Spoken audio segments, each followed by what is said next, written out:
ୟାଙ୍କର ଲାଞ୍ଜ ଅରୁଣେଇ ବରୁଣେଇ ପାହାଡ଼କୁ ଯାଉଥିଲା। ଆଜ୍ଞା ଆଜ୍ଞା। ଗୋଟେ ହଳୁଆ ହଳ କରୁ କରୁ ଲଙ୍ଗଳ ଲୁହା ବାଜିଲା। ଆଜ୍ଞା ବାଜିକିରି 2 ଏକର ଜମି ରକ୍ତ ହେଇଗଲା। ଆଜ୍ଞା ଆଜ୍ଞା।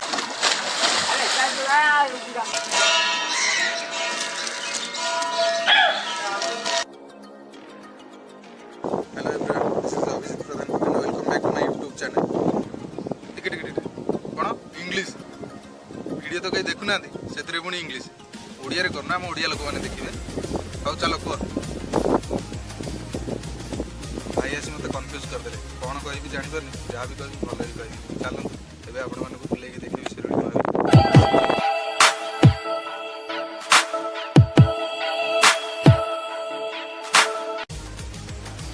ଆଉ ଥରେ ସମସ୍ତଙ୍କୁ ମୋର ନମସ୍କାର। ମୁଁ ଅଭିଜିତ ପ୍ରଧାନ ସ୍ୱାଗତ କରୁଛି ମୋର ଏଇ ୟୁଟ୍ୟୁବ୍ ଚ୍ୟାନେଲକୁ। ଆଜି ମୁଁ ବୁଲିବାକୁ ଯାଉଛି ଶିରୁଳି ମହାବୀରକୁ। ଜାଣିନି ଲକଡାଉନରେ ଶିରୁଳି ମହାବୀର ଖୋଲା ଅଛି ବା ବନ୍ଦ ଅଛି, ସେଠିକୁ ଗଲେ ଜଣାପଡ଼ିବ। ଶିରୁଳି ମହାବୀର ପରେ ମୁଁ ଯିବି ଗୋଟେ ନୂଆ ଜାଗାକୁ, ମନାପୁର, ଯେଉଁଠି ପ୍ରଭୁଙ୍କର ଲାଙ୍ଗୁଡ଼ ବାହାରିଛି। ସେଠାର ଦର୍ଶନ କରିବା ପରେ ମୁଁ ଆଉ ଗୋଟେ ଜାଗାକୁ ଯିବି, ଯେଉଁଟା ଆପଣମାନଙ୍କ ପାଇଁ ସରପ୍ରାଇଜ୍ ମୁଁ ପରେ କହିବି। ଚାଲନ୍ତୁ ଏବେ ଯିବା ସିଧା ଶିରୁଳି ମହାବୀର। ଧାନ କାମ ଆରମ୍ଭ ହୋଇଗଲାଣି, ଭାଇମାନେ ଧାନ କାମ କଲେଣି।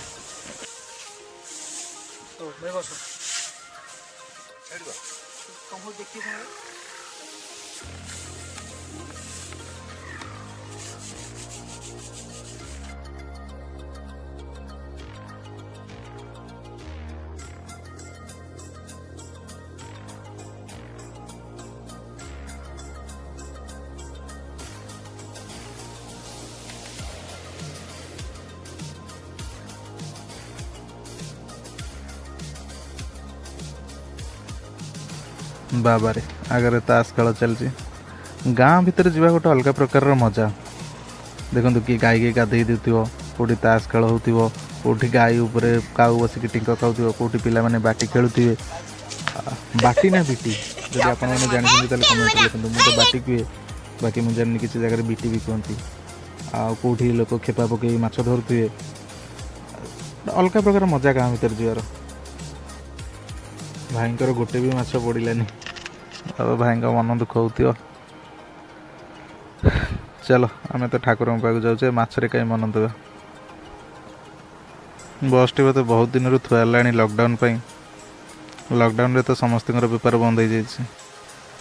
ଯଦି ଆପଣମାନେ କେବେ ଶିରୁଳି ମହାବୀର ଆସୁଛନ୍ତି ତ ଆପଣମାନେ ତ ସମସ୍ତେ ଜାଣିଛନ୍ତି ଏବେ ଇଣ୍ଟରନେଟ୍ର ଯୁଗ ହୋଇଗଲାଣି। ସମସ୍ତଙ୍କ ପାଖେ ଗୁଗୁଲ୍ ମ୍ୟାପ୍ ଅଛି।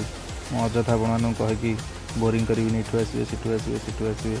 ତଥାପି ମୁଁ କିଲୋମିଟର କହିଦେଉଛି। ଭୁବନେଶ୍ୱରରୁ 65 କିଲୋମିଟର ଏବଂ ପୁରୀଠାରୁ 21 କିଲୋମିଟର, ଯାହା ଗୁଗୁଲ୍ ମ୍ୟାପ୍ରେ ଶୋ କରୁଛି। ଗାଁ ସରିଗଲା, ଏବେ ଗହିର ଭିତରେ ଯେଉଁ ରାସ୍ତା, ତା ଦେହରେ ଯିବାର ବି ମଜା ଗୋଟେ ଅଲଗା ପ୍ରକାରର। ଆଉ ପାଗଟା ବି ଟିକେ ଠିକ୍ ଅଛି, ମେଘୁଆ ଘୋଡ଼େଇଛି। ବର୍ଷା ହେଉନି, ବର୍ଷା ହେଲେ ତ ଅସମ୍ଭାଳ। ବର୍ତ୍ତମାନ କିନ୍ତୁ ବର୍ଷା ହେଉନି, ବହୁତ ଭଲ ଲାଗୁଛି।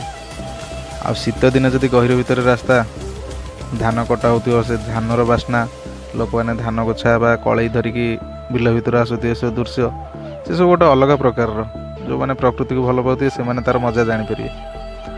ବାକି ରୋବୋଟିକ୍ ଲୋକମାନଙ୍କୁ କିଛି ଫରକ ପଡ଼ିବନି। ଥ୍ୟାଙ୍କ ଗଡ଼୍ ମୁଁ ରୋବୋଟିକ୍ ନୁହେଁ, ଯାହା ଏସବୁ ଅନୁଭବ କରିପାରୁଛି। ସମସ୍ତଙ୍କୁ ମୋର ଗୋଟେ ଅନୁରୋଧ, ଭିଡ଼ିଓ ଦେଖୁଥିବା ବନ୍ଧୁମାନେ ଯେଉଁମାନଙ୍କର ହୃଦୟ କାଚ ପରି ସଫା, ସେମାନେ ଚ୍ୟାନେଲର ସବସ୍କ୍ରାଇବ୍ ବଟନ୍କୁ କ୍ଲିକ୍ କରି ବେଲ୍ ଆଇକନ୍କୁ ଅଲ୍ରେ ସିଲେକ୍ଟ କରନ୍ତୁ। ଆଉ ଯେଉଁମାନଙ୍କର ହୃଦୟ ଏପଟ ସେପଟ, ସେମାନେ ଭିଡ଼ିଓକୁ ସ୍କିପ୍ କରି ଯାଇପାରନ୍ତି। ଆପଣମାନେ ଆଡ଼ୁ ସାଡ଼ୁ ଭିଡ଼ିଓକୁ ଲାଇକ୍ ସେୟାର କରୁଛନ୍ତି, ସେସବୁ କରିବାକୁ ମୁଁ ମନା କରୁନି। କିନ୍ତୁ ତା ସହ ଯଦି ଭଲ ଭିଡ଼ିଓ ବନାଉଥିବା ଚ୍ୟାନେଲକୁ ଆପଣ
ଆଜ୍ଞା ଆପଣଙ୍କ ନାଁଟା ଭାଇନା? ମୋ ନାଁ ହେଉଛି ଗଙ୍ଗାଧର। ଆଜ୍ଞା କୁହନ୍ତୁ ମନ୍ଦିର ବିଷୟରେ ଆମେ ଟିକେ ବୁଝିବାକୁ ଚାହୁଁଥିଲୁ ଠାକୁରଙ୍କ ବିଷୟରେ। ଇଏ ଯେତେବେଳେ ରାମ ରାବଣ ଯୁଦ୍ଧ ସାରି ଆଜ୍ଞା ଆଜ୍ଞା ପୁରୀ ଲକ୍ଷ୍ମୀଙ୍କ ଜଗମୋହନରେ ଦ୍ୱାରପାଳ ହେଇଛି, ଆଜ୍ଞା ତାଙ୍କର ନିଶ୍ୱାସ ପ୍ରଶ୍ୱାସ ଲକ୍ଷ୍ମୀ ସମ୍ଭାଳି ପାରିବେ। ଆଜ୍ଞା ଆଜ୍ଞା ଜଗନ୍ନାଥଙ୍କୁ ଜଣେ ଆଜ୍ଞା ବୀର ଲୋକ ନା, ତାଙ୍କର ପ୍ରଖର ନିଶ୍ୱାସ ଆଜ୍ଞା ଆଜ୍ଞା ଜଗନ୍ନାଥଙ୍କୁ ଜଣେଇବେ। ଆଜ୍ଞା କିଏ? ଲକ୍ଷ୍ମୀ। ଆଜ୍ଞା ଜଣେଇବାରେ ଜଗନ୍ନାଥ କହିଲା, ଆରେ ହନୁମାନ ତୁ ପିଛିଲା 2.5 ପାଉଣ୍ଡ ଘୁଞ୍ଚିଲା ଆଜ୍ଞା ନା, ମୁଁ ଯିବି ଆପଣଙ୍କ ଦର୍ଶନ କେମିତି ପାଇବି, ଆପଣଙ୍କ ମାଳ ମହାପ୍ରସାଦ କେମିତି ପାଇବି? ଆଜ୍ଞା ନା ତୁ ଯା, ମୁଁ ରଜାଙ୍କୁ ସ୍ୱପ୍ନାଦେଶ ହେଇ ସେଠି ଗୋଟେ ମନ୍ଦିର କରିବି, ଆଜ୍ଞା ତା ପୂର୍ବ ପଟକୁ ଗୋଟେ ପଞ୍ଜର ରଖିବି, ଆଜ୍ଞା ସେ ପଞ୍ଜର ଦ୍ୱାରା ମୋ ନୀଳଚକ୍ର ତୁ ଦର୍ଶନ କରିବି। ଆଜ୍ଞା ଆମେ ଯେତେବେଳେ ସବୁ ଛୋଟ ଛୋଟ ହେଇଥିଲୁ, ଆଜ୍ଞା ପାଚିରି ଠିଆ ହେଇକିରି ନୀଳଚକ୍ର ଆମକୁ ଦେଖା, ଆଜ୍ଞା ଆଜ୍ଞା ଏସବୁ ଘର ଦ୍ୱାରା ହେଇଯିବାରେ ଆଉ ଦେଖାଯାଉ ଦେଖାଯାଉ। ଆଜ୍ଞା ଏବଂ ଇଏ ପୋଖରୀ ନାଁ ହେଉଛି ଅଞ୍ଜନା ସାଗର।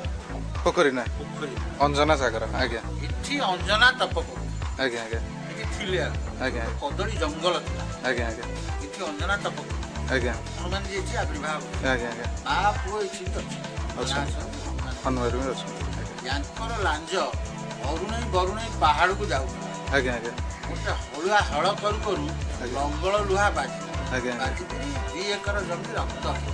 ଆଜ୍ଞା ଆଜ୍ଞା ହନୁମାନଜୀ ଆଜ୍ଞା ସେଠି ତାଙ୍କର ଯିଏ ବଡ଼ପଣ୍ଡା ଆଜ୍ଞା ହନୁମାନ ପଣ୍ଡାଙ୍କୁ ସ୍ୱପ୍ନାଦେଶ କଲେ ଆଜ୍ଞା ଯେ ମୋ ଲାଞ୍ଜ ଏମିତି ଯାଉଥିଲା, ଆଜ୍ଞା ସେଠି ବିଘ୍ନ ହେଇଗଲା, ଆଜ୍ଞା ଆଜ୍ଞା ସେଇଠି ଲାଞ୍ଜଟା। ଆଜ୍ଞା ସିଏ ସେଇଠୁ ସେ ଗାଁକୁ ଖବର ଧରୁ, ସିଏ ଗାଁ ଯାକ ଲୋକ ଏଠି ଆସି କୂଳ କୀର୍ତ୍ତନ ଆଣି ବଜେଇ ଆମେ ସବୁ ମନ୍ଦିର କରିବୁ, ଏ କରିବୁ, ସେ କରିବୁ। ଆଜ୍ଞା ସେଠି ହନୁମାନଜୀ ମନା କଲେ, ମନ୍ଦିର କର ନାହିଁ। କରନି, ଏ କଳିଯୁଗ ଇଏ, ଆଜ୍ଞା କେବଳ ଫୁଲ ପାଣି ଉଠେଇ ଦିଅ, ସେଇଟା ବ୍ରାହ୍ମଣ ଆଉଛି ଫୁଲ ପାଣି ଉଠେଇ। ଆଜ୍ଞା 2 ଏକର ଜମି ପରିବା ପଡ଼ିଛି, ଆଜ୍ଞା ଆଜ୍ଞା ସେଠି ଲାଞ୍ଜଟା କମିଗଲା। ବାହାରିଛି। ଆଜ୍ଞା ସେ ଯାଉଥିଲା କୋଉଠିକି? ଅରୁଣେଇ ବରୁଣେଇ ପାହାଡ଼, ବରୁଣେଇ ବରୁଣେଇ ସେଇଟାକୁ ଏଠିକି ଟେକିକିରି ଆଣିବ। ଆଜ୍ଞା ଆଜ୍ଞା ତେଣୁ ସେଠି ଲାଞ୍ଜଟା ରହିଯାଇଛି, 2 ଏକର ଜମି ବି ପଡ଼ିଆ ଅଛି, ଆଜ୍ଞା ଆଜ୍ଞା ଲାଞ୍ଜଟା ବାହାରିଛି।